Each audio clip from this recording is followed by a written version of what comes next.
Funding for this program is provided by. Additional funding provided by.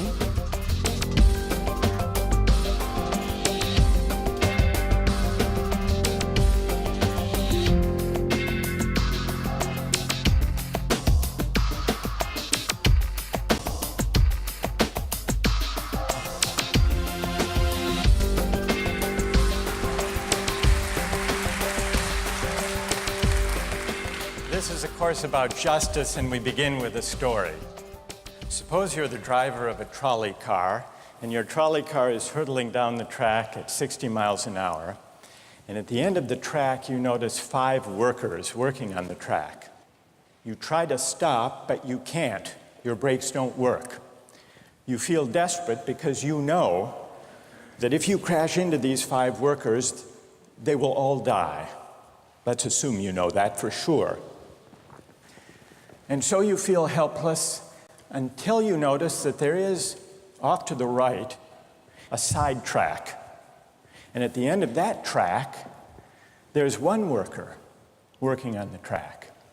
Your steering wheel works, so you can turn the trolley car, if you want to, onto the side track, killing the one, but sparing the 5. Here's our first question. What's the right thing to do? What would you do? Let's take a poll. How many would turn the trolley car onto the side track? Raise your hands. How many wouldn't? How many would go straight ahead? Keep your hands up, those of you who would go straight ahead. A handful of people would. The vast majority would turn. Let's hear first. Now we need to begin to investigate the reasons why you think it's the right thing to do. Let's begin with those in the majority who would turn to go onto the side track. Why would you do it? What would be your reason? Who's willing to volunteer a reason? Go ahead, stand up. Because it can't be right to kill 5 people when you can only kill 1 person instead. It wouldn't be right to kill 5 if you could kill 1 person instead. That's a good reason. That's a good reason. Who else? Does everybody agree with that reason? Go ahead. Well, I was thinking it was the same reason on 9/11. We regard the people who flew the plane into the Pennsylvania field as heroes because they chose to kill the people in the plane and not kill more people in big buildings. So the principle there was the same on 9/11. It's a tragic circumstance, but better to kill 1 and so that 5 can live? Is that the reason most of you had, those of you who would turn? Yes? Let's hear now from those in the minority, those who wouldn't turn. Yes? Well, I think that's the same type of mentality that justifies genocide and totalitarianism. In order to save one type of race, you wipe out the other. So what would you do in this case? You would, to avoid the horrors of genocide, you would crash into the 5 and kill them? Presumably, yes. You? Yeah. Okay, who else? That's a brave answer. Thank you. Let's consider another trolley car case and see whether those of you in the majority want to adhere to the principle, better that 1 should die so that 5 should live. This time you're not the driver of the trolley car, you're an onlooker. You're standing on a bridge overlooking a trolley car track. And down the track comes a trolley car. At the end of the track are 5 workers. The brakes don't work. The trolley car is about to careen into the 5 and kill them. And now, you're not the driver. You really feel helpless until you notice Standing next to you, leaning over the bridge, is a very fat man. And you could give him a shove. He would fall over the bridge, onto the track, right in the way of the trolley car. He would die, but he would spare the 5. Now, how many would push the fat man over the bridge? Raise your hand. How many wouldn't? Most people wouldn't. Here's the obvious question. What became of the principle? Better to save 5 lives even if it means sacrificing 1. What became of the principle that almost everyone endorsed in the first case? I need to hear from someone who was in the majority in both cases. How do you explain the difference between the two? Yes? The second one, I guess, involves an active choice of pushing the person down, which I guess that person himself would otherwise not have been involved in this situation at all. And so to choose on his behalf, I guess, to involve him in something that he otherwise would have escaped is, I guess, more than what you have in the first case, where the 3 parties, the driver and the 2 sets of workers are already, I guess, in the situation.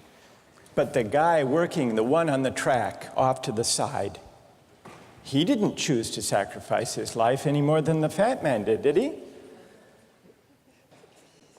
That's true, but he was on the tracks. And you... This guy was on the bridge. Go ahead, you can come back if you want. All right, it's a hard question. All right, you did well. You did very well. It's a hard question. Who else can find a way of reconciling the reaction of the majority in these 2 cases? Yes? Well, I guess in the first case, where you have the 1 worker and the 5, it's choice between those 2, and you have to make a certain choice, and people are going to die because of the trolley car, not necessarily because of your direct actions. The trolley car is a runaway thing, and you're making a split-second choice, whereas pushing the fat man over is an actual act of murder on your part. You have control over that, whereas you may not have control over the trolley car. So I think it's a slightly different situation. All right, who has a reply? No, that's good. Who has a way, who wants to reply? Is that a way out of this? I don't think that's a very good reason, because you choose to, it's either way you have to choose who dies, because you either choose to turn and kill the person, which is an active conscious thought to turn, or you choose to push the fat man over, which is also an active conscious action. So either way you're making a choice. Do you want to reply? Well, I'm not really sure that that's the case. It just still seems kind of different, the act of actually pushing someone over onto the tracks and killing him. You are actually killing him yourself. You're pushing him with your own hands. You're pushing him. And that's Right. different than steering something that is going to cause death into another. You know, it That's doesn't good. really sound right saying it now. No, it's But good. I'm up here. It's good. What's your name? Andrew. Andrew. Let me ask you this question, Andrew. Yes. Suppose, standing on the bridge next to the fat man, I didn't have to push him. Suppose he were standing over a trap door that I could open by turning a steering wheel like that.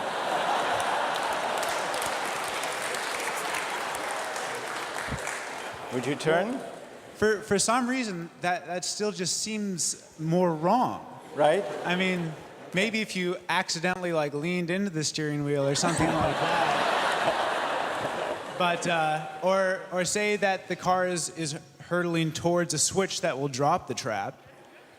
Then I could All agree right, with that. Fair enough. It still seems wrong in a way that it doesn't seem wrong in the first case to turn, you say. And in another way, I mean, in the first situation, you're involved directly with the situation. In the second one, you're an onlooker as well. All right. So you have the choice of becoming involved or not by All right, pushing the fat man. Let's forget for the moment about this case. That's good. Let's imagine a different case. This time you're a doctor in an emergency room, and 6 patients come to you. They've been in a terrible trolley car wreck. 5 of them sustained moderate injuries. 1 is severely injured. You could spend all day caring for the 1 severely injured victim, but in that time the 5 would die. Or you could look after the 5, restore them to health, but during that time the 1 severely injured person would die. How many would save the 5? Now is the doctor. How many would save the 1? Very few people. Just a handful of people. Same reason, I assume. 1 life versus 5? Now consider another doctor case. This time you're a transplant surgeon, and you have 5 patients, each in desperate need of an organ transplant in order to survive. 1 needs a heart, 1 a lung, 1 a kidney, 1 a liver, and the 5th, a pancreas. And you have no organ donors. You are about to see them die. And then it occurs to you that in the next room, there's a healthy guy who came in for a checkup. And he's... You like that? And he's taking a nap. You could go in very quietly, yank out the 5 organs, that person would die, but you could save the 5. How many would do it? Anyone? How many? Put your hands up if you would do it.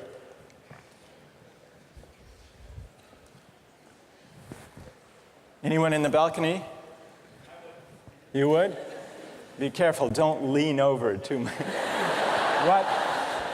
How many wouldn't? All right, what do you say? Speak up in the balcony, you who would yank out the organs. Why? I'd actually like to explore a slightly alternate possibility of just taking the 1 of the 5 who needs an organ who dies first, and using their 4 healthy organs to save the other 4. That's a pretty good idea. That's a great idea, except for the fact that you just wrecked the philosophical point. Well, let's step back from these stories and these arguments to notice a couple of things about the way the arguments have begun to unfold. Certain moral principles have already begun to emerge from the discussions we've had. And let's consider what those moral principles look like. The first moral principle that emerged in the discussion said, the right thing to do, the moral thing to do, depends on the consequences that will result from your action. At the end of the day, better that 5 should live, even if 1 must die. That's an example of consequentialist moral reasoning. Consequentialist moral reasoning locates morality in the consequences of an act, in the state of the world that will result from the thing you do. But then we went a little further, we considered those other cases, and people weren't so sure about consequentialist moral reasoning. When people hesitated to push the fat man over the bridge or to yank out the organs of the innocent patient, people gestured toward reasons having to do with the intrinsic quality of the act itself, consequences be what they may. People were reluctant. People thought it was just wrong, categorically wrong, to kill a person, an innocent person, even for the sake of saving 5 lives. At least people thought that in the second version of each story we considered. So this points to a second categorical way of thinking about moral reasoning. Categorical moral reasoning locates morality in certain absolute moral requirements, certain categorical duties and rights, regardless of the consequences. We're going to explore in the days and weeks to come the contrast between consequentialist and categorical moral principles. The most influential example of consequential moral reasoning is utilitarianism, a doctrine invented by Jeremy Bentham, the 18th century English political philosopher. The most important philosopher of categorical moral reasoning is the 18th century German philosopher Immanuel Kant. So we will look at those two different modes of moral reasoning, assess them, and also consider others. If you look at the syllabus, you'll notice that we read a number of great and famous books. Books by Aristotle, John Locke, Immanuel Kant, John Stuart Mill, and others. You'll notice, too, from the syllabus that we don't only read these books. We also take up contemporary political and legal controversies that raise philosophical questions. We will debate equality and inequality, affirmative action, free speech versus hate speech, same-sex marriage, military conscription, a range of practical questions. Why? Not just to enliven these abstract and distant books, but to make clear, to bring out what's at stake in our everyday lives, including our political lives, for philosophy. And so we will read these books, and we will debate these issues, and we'll see how each informs and illuminates the other. This may sound appealing enough, but here I have to issue a warning. And the warning is this: to read these books in this way, as an exercise in self-knowledge, to read them in this way carries certain risks. Risks that are both personal and political. Risks that every student of political philosophy has known. These risks spring from the fact that philosophy teaches us and unsettles us by confronting us with what we already know. There's an irony. The difficulty of this course consists in the fact that it teaches what you already know.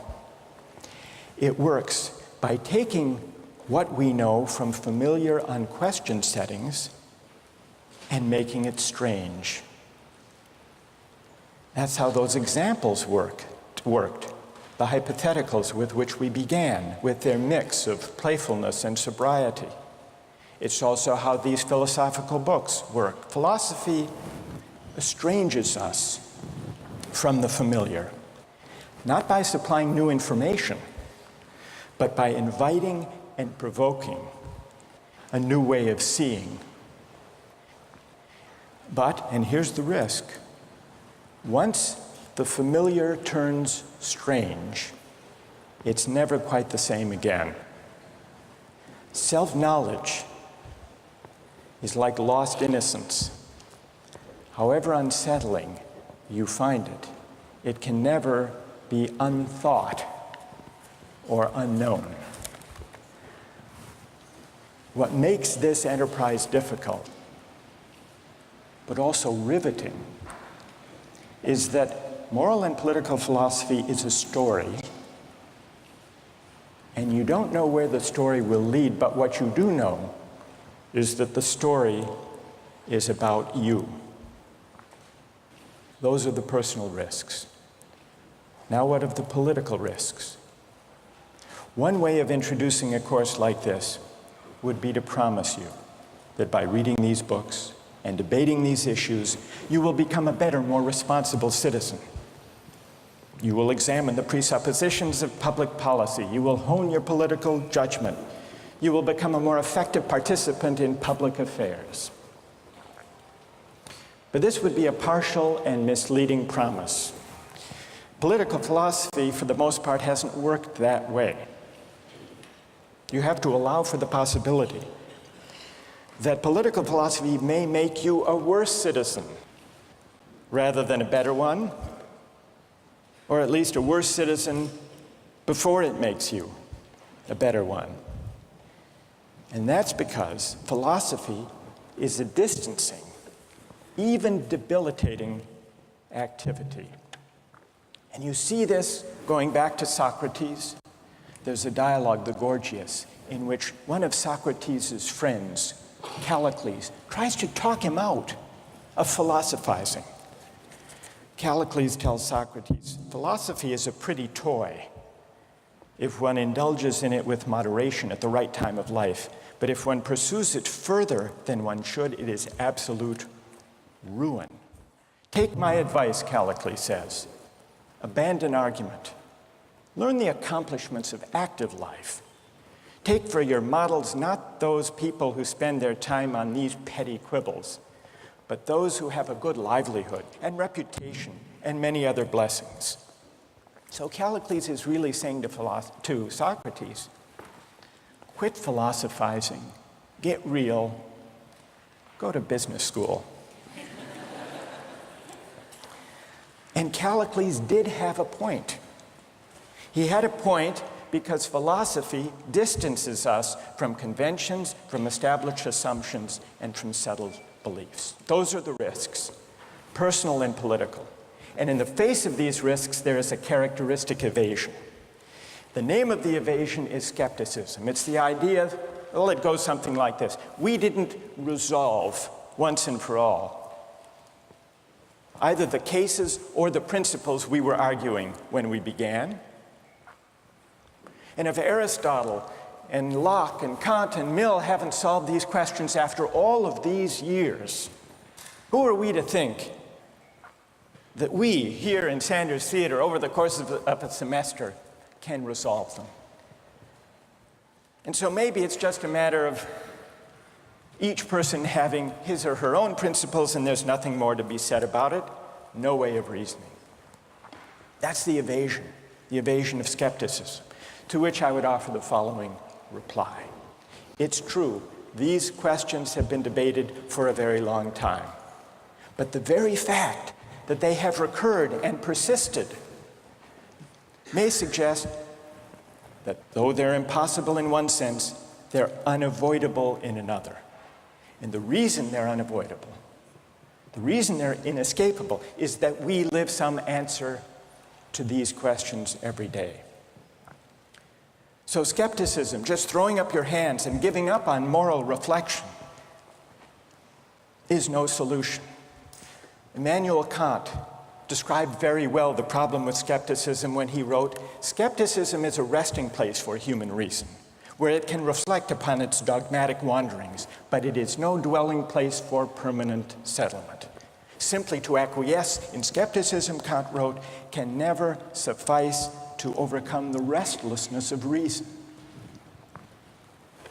I've tried to suggest through these stories and these arguments some sense of the risks and temptations, of the perils and the possibilities. I would simply conclude by saying that the aim of this course is to awaken the restlessness of reason and to see where it might lead.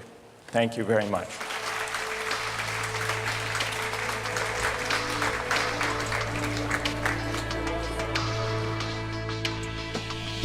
Like, in a situation that desperate, you have to do what you have to do to survive. You have to do what you have to do. You got to do what you got to do, pretty much. If you've been going 19 days without any food, someone just has to take the sacrifice. Someone has to make the sacrifice, and people can survive. All right, that's good. What's your name? Marcus. Marcus. What do you say to Marcus?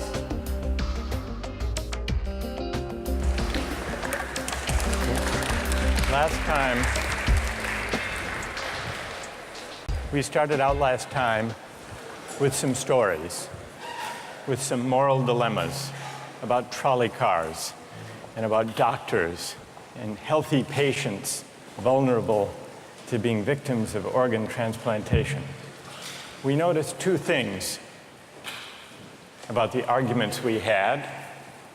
One had to do with the way we were arguing. We began with our judgments in particular cases. We tried to articulate the reasons or the principles lying behind our judgments. And then, confronted with a new case, we found ourselves re-examining those principles, revising each in the light of the other. And we noticed the built-in pressure to try to bring into alignment our judgments about particular cases and the principles we would endorse on reflection.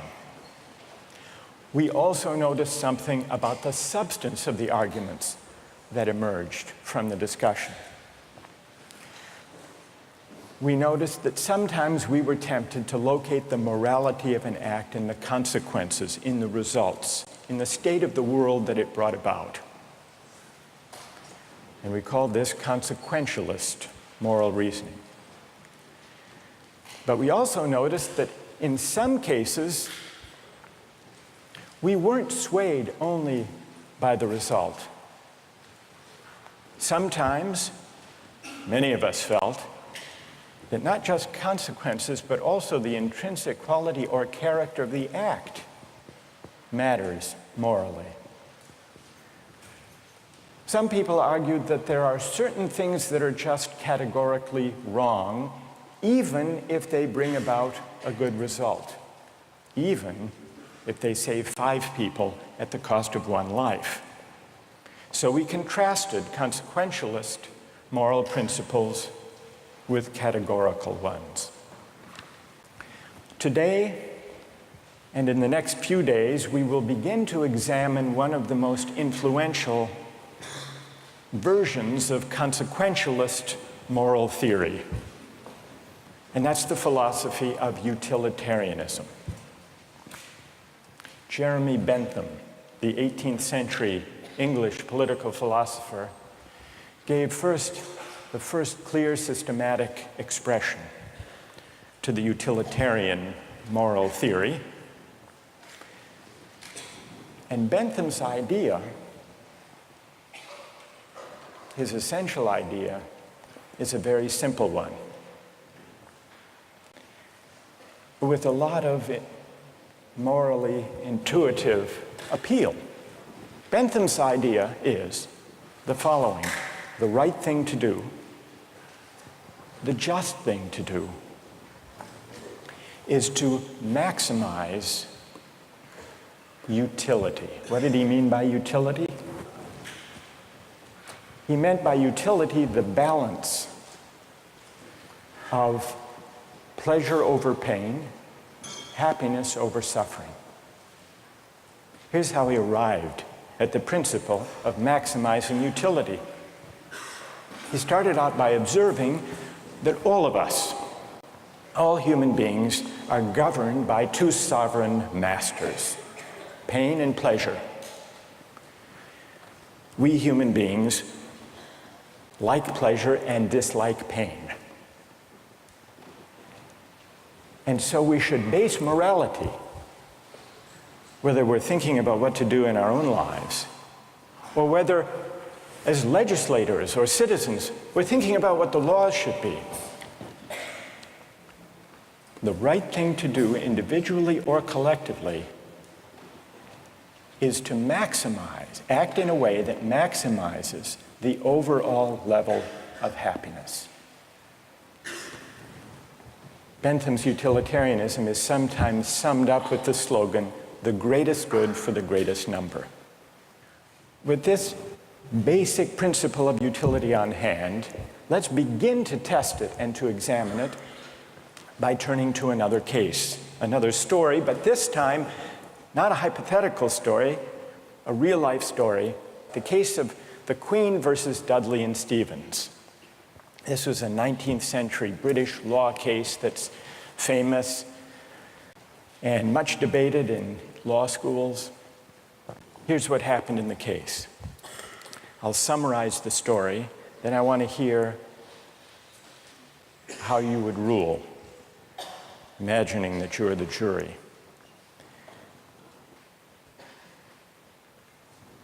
A newspaper account of the time described the background. A sadder story of disaster at sea was never told than that of the survivors of the yacht Mignonette. The ship foundered in the South Atlantic, 1,300 miles from the Cape. There were 4 in the crew. Dudley was the captain, Stevens was the first mate, Brooks was a sailor, all men of excellent character, or so the newspaper account tells us. The 4th crew member was the cabin boy, Richard Parker, 17 years old. He was an orphan. He had no family. And he was on his first long voyage at sea. He went, the news account tells us, rather against the advice of his friends. He went in the hopefulness of youthful ambition, thinking the journey would make a man of him. Sadly, it was not to be. The facts of the case were not in dispute. A wave hit the ship, and the Mignonette went down. The 4 crew members escaped to a lifeboat. The only food they had were 2 cans of preserved turnips, no fresh water. For the first 3 days, they ate nothing. On the 4th day, they opened one of the cans of turnips and ate it. The next day, they caught a turtle. Together with the other can of turnips, the turtle enabled them to subsist for the next few days. And then for 8 days, they had nothing. No food, no water. Imagine yourself in a situation like that. What would you do? Here's what they did. By now, the cabin boy, Parker, is lying at the bottom of the lifeboat in the corner because he had drunk seawater against the advice of the others, and he had become ill, and he appeared to be dying. So on the 19th day, Dudley, the captain, suggested that they should all have a lottery, that they should draw lots to see who would die to save the rest. Brooks refused. He didn't like the lottery idea. We don't know whether this was because he didn't want to take the chance or because he believed in categorical moral principles. But in any case, no lots were drawn. The next day, there was still no ship in sight, so Dudley told Brooks to avert his gaze, and he motioned to Stevens that the boy Parker had better be killed. Dudley offered a prayer. He told the boy his time had come, and he killed him with a penknife, stabbing him in the jugular vein. Brooks emerged from his conscientious objection to share in the gruesome bounty. For 4 days, the 3 of them fed on the body and blood of the cabin boy. True story. And then they were rescued.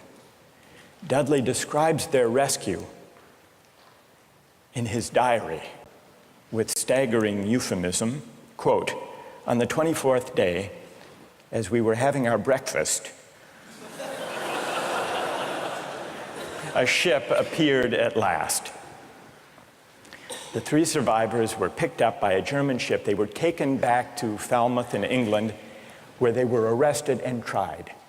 Brooks turned state's witness. Dudley and Stevens went to trial. They didn't dispute the facts. They claimed they had acted out of necessity. That was their defense. They argued, in effect, better that one should die so that 3 could survive. The prosecutor wasn't swayed by that argument. He said murder is murder, and so the case went to trial. Now imagine you are the jury, and just to simplify the discussion, put aside the question of law, and let's assume that you as the jury are charged with deciding whether what they did was morally permissible or not. How many would vote not guilty, that what they did was morally permissible?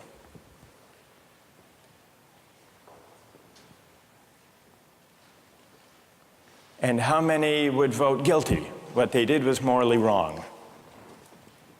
A pretty sizable majority. Now let's see what people's reasons are, and let me begin with those who are in the minority. Let's hear first from the defense of Dudley and Stevens. Why would you morally exonerate them? What are your reasons? Yes? I think it is morally reprehensible, but I think that there's a distinction between what's morally reprehensible and what makes someone legally accountable. In other words, as the judge said, what's always moral isn't necessarily against the law. And while I don't think that necessity justifies theft or murder or any illegal act, at some point your degree of necessity does in fact exonerate you from any guilt. Okay, good. Other defenders, other voices for the defense, moral justifications for what they did. Yes? All right, thank you. I just feel like in a situation that desperate, you have to do what you have to do to survive. You have to do what you have to do. You got to do what you got to do, pretty much. If you've been going 19 days without any food, someone just has to take the sacrifice. Someone has to make the sacrifice, and people can survive. Right. And furthermore, from that, let's say they survive, and then they become productive members of society who go home and start like a million charity organizations and this and that and this and that. I mean, they benefit everybody in the end. Yeah. So, I mean, I don't know what they did afterwards. They might have gone and kill more people, whatever. But what? What if they went home and they turned out to be assassins? What if they weren't going home and turned out to be assassins?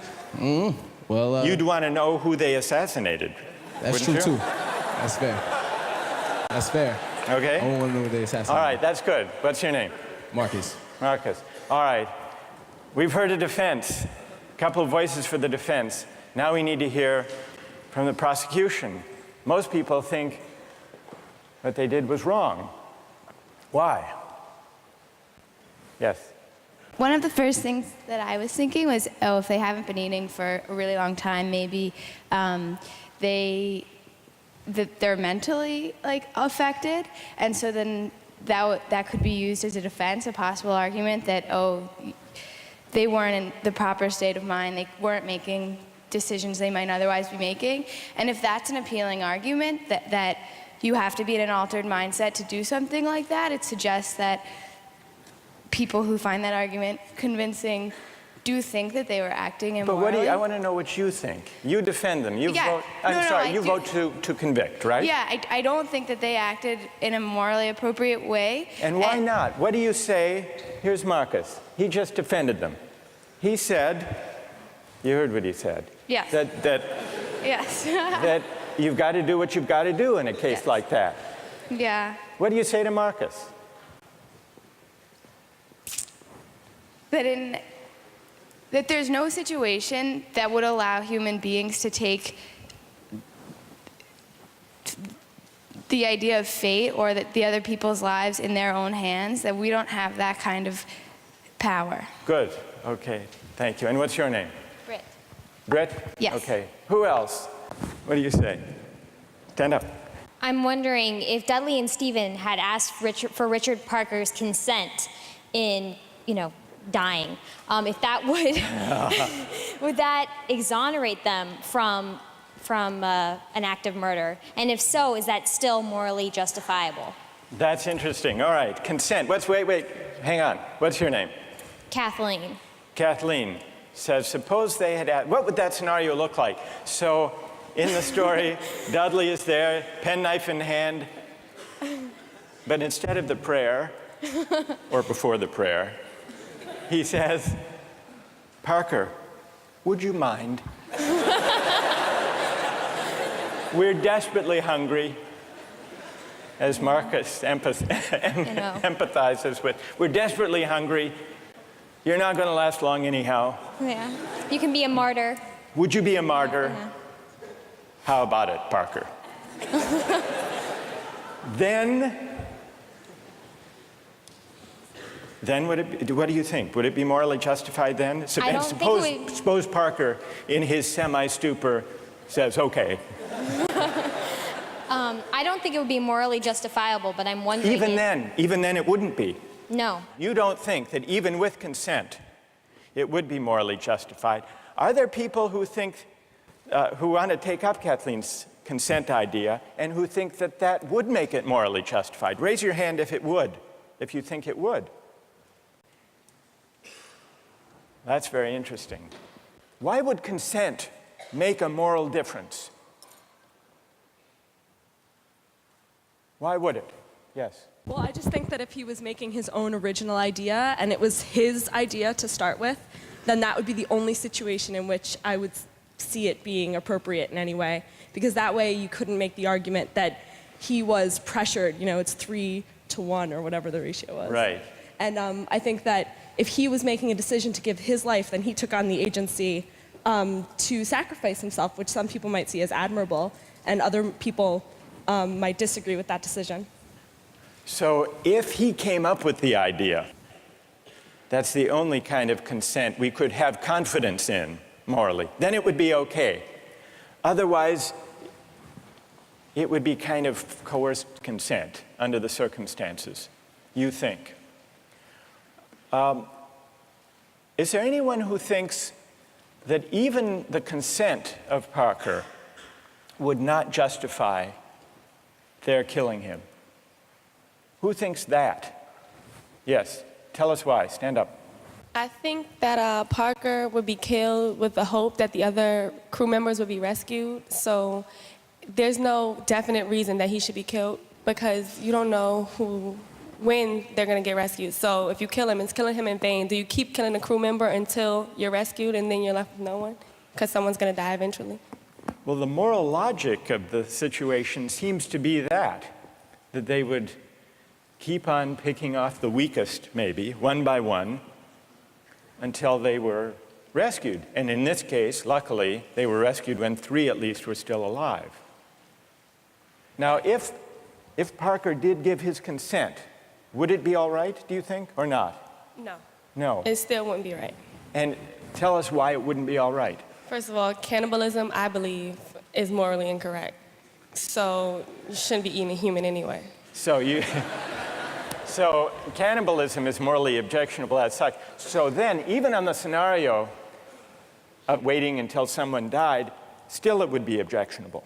Yes, to me personally. I feel like it all depends on one's personal morals. And like, we can't sit here and just, like, this is just my opinion. Of course, other people are going to disagree. But well, we'll see. Let's see what their disagreements are, and then we'll see if they have reasons that can persuade you or not. Let's try that. All right.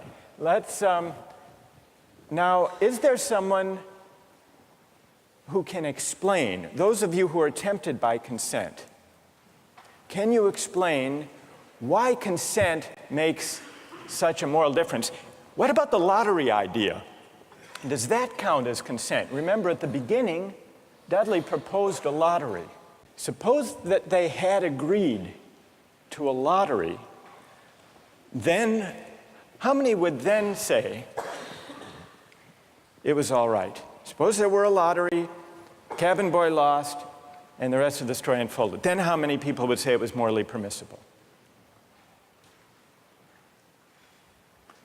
So the numbers are rising if we had a lottery. Let's hear from one of you for whom the lottery would make a moral difference. Why would it?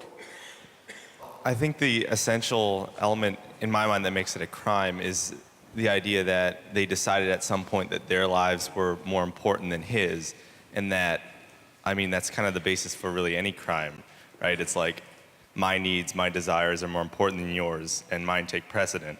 And if they had done a lottery where everyone consented that someone should die, and it's sort of like they're all sacrificing themselves to save the rest. Then it would be all right. A little grotesque, but... But morally permissible? Yes. And what's your name? Matt. So, Matt, for you, what bothers you is not the cannibalism, but the lack of due process. I guess you could say that. Right? And can someone who agrees with Matt say a little bit more about why a lottery would make it, in your view, morally permissible? Go ahead. The way I understood it originally was that was the whole issue, is that the cabin boy was never consulted. about whether or not something was going to happen to him, even with the original lottery, whether or not he would be a part of that. It was just decided that he was the one that was going to die. Right, that's what happened in the actual case. Right. But if there were a lottery and they'd all agreed to the procedure, you think that would be okay? Right, because then everyone knows that there's going to be a death. Whereas, the cabin boy didn't know that this discussion was even happening. There was no, forewarning for him to know that, hey, I may be the one that's dying. All right, now suppose everyone agrees to the lottery, they have the lottery, the cabin boy loses, and he changes his mind. You've already decided. It's like a verbal contract. You can't go back on that. You've decided, the decision was made. If you know that you're dying for the reason for others to live, you would, if someone else had died, that you would consume them. So that's right. But then he could say, I know, but I lost. I just think that that's the whole moral issue, is that there was no consulting of the cabin boy, and that that's what makes it the most horrible, is that he had no idea what was even going on. That had he known what was going on, it would be a bit more understandable. All right, good. Now I want to hear, so there are some who think it's morally permissible, but only about 20%, led by Marcus. Then there are some who say the real problem here is the lack of consent, whether the lack of consent to a lottery, to a fair procedure, or, Kathleen's idea, lack of consent at the moment of death. And if we add consent, then more people are willing to consider the sacrifice morally justified. I want to hear now, finally, from those of you who think even with consent, even with a lottery, even with a final murmur of consent by Parker at the very last moment, it would still be wrong. And why would it be wrong? That's what I want to hear. Yes? Well, the whole time I've been leaning all towards the categorical moral reasoning. And I think that there's a possibility I'd be okay with the idea of a lottery and then the loser taking it into their own hands to kill themselves, so that there wouldn't be, an act of murder. But I still think that even that way, it's coerced. And also, I don't think that there's any remorse. Like in Dudley's diary, we were eating our breakfast. It seems as though he's just sort of like, the whole idea of not valuing someone else's life. So that makes me feel like I have to take the categorical. You want to throw the stand. book at him when he lacks remorse or a sense of having done anything wrong. Right. So, all right, good. Any other defenders of who say it's just categorically wrong, with or without consent? Yes, stand up. Why? I think undoubtedly the way our society is shaped, murder is murder. Murder is murder in every way, and our society looks at murder down on it in the same light, and I don't think it's any different in any case. Good. Let me ask you a question. There were 3 lives at stake versus 1. Okay. The cabin boy, he had no family, he had no dependents. These other 3 had families back home in England, they had dependents, they had wives and children. Think back to Bentham. Bentham says we have to consider the welfare, the utility, the happiness of everybody. We have to add it all up. So it's not just numbers 3 against 1. It's also all of those people at home. In fact, the London newspaper at the time and popular opinion sympathized with them, Dudley and Stephens. And the paper said if they weren't motivated by affection and concern for their loved ones at home and their dependents, surely they wouldn't have done this. Yeah, and how is that any different from people on a corner trying to have the same desire to feed their family? I don't think it's any different. I think in any case, if I'm murdering you to advance my status, that's murder, and I think that we should look at that all in the same light instead of criminalizing certain activities and making certain things seem more violent and savage, when in the same case, it's all the same. It's all the same act and mentality that goes into murder, necessity to feed your family. So suppose it weren't 3, suppose it were 30, 300. 1 life to save 300. Or in wartime, 3,000. Suppose the stakes are even bigger. Suppose the stakes are even bigger. I think it's still the same deal. you think Bentham is wrong to say the right thing to do is to add up the collective happiness? You think he's wrong about that? I don't think he's wrong, but I think murder is murder in any case. Yeah, well, then Bentham has to be wrong. If you're right, he's wrong. Okay, then he's wrong. All right. Right. Thank you. Well done. All right, let's step back from this discussion and notice how many objections have we heard to what they did. We heard some defenses of what they did. The defenses had to do with necessity, their dire circumstance, and implicitly at least, the idea that numbers matter. And not only numbers matter, but the wider effects matter. Their families back home, their dependents. Parker was an orphan. No one would miss him. So if you add up, if you try to calculate the balance of happiness and suffering, you might have a case for saying what they did was the right thing. And then we heard at least 3 different types of objections. We heard an objection that said, what they did was categorically wrong. Mike here at the end, categorically wrong. Murder is murder, it's always wrong, even if it increases the overall happiness of society. A categorical objection. But we still need to investigate why murder is categorically wrong. Is it because even cabin boys have certain fundamental rights? And if that's the reason, where do those rights come from, if not from some idea of the larger welfare or utility or happiness? Question number 1. Others said a lottery would make a difference, a fair procedure, Matt said.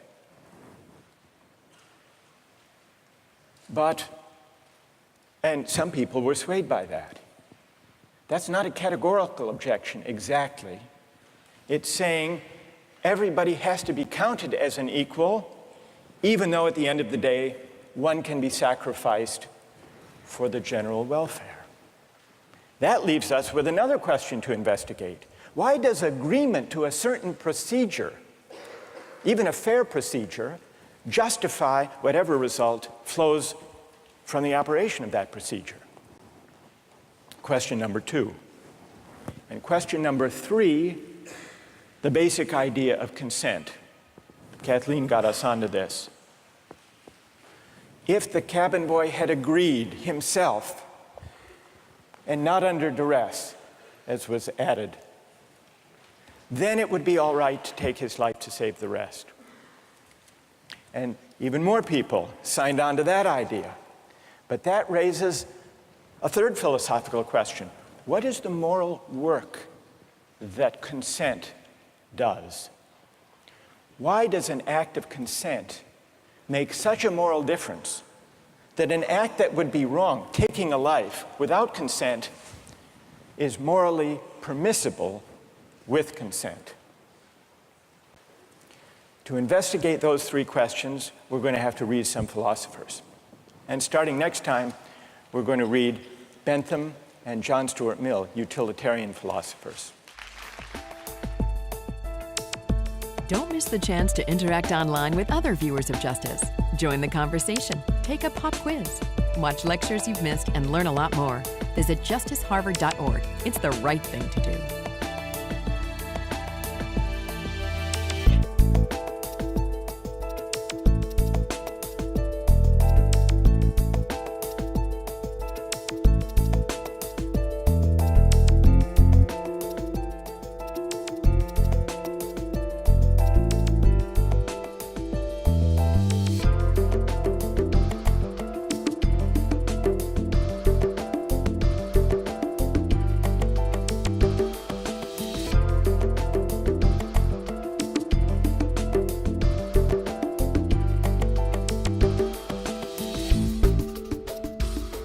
Funding for this program is provided by... Additional funding provided by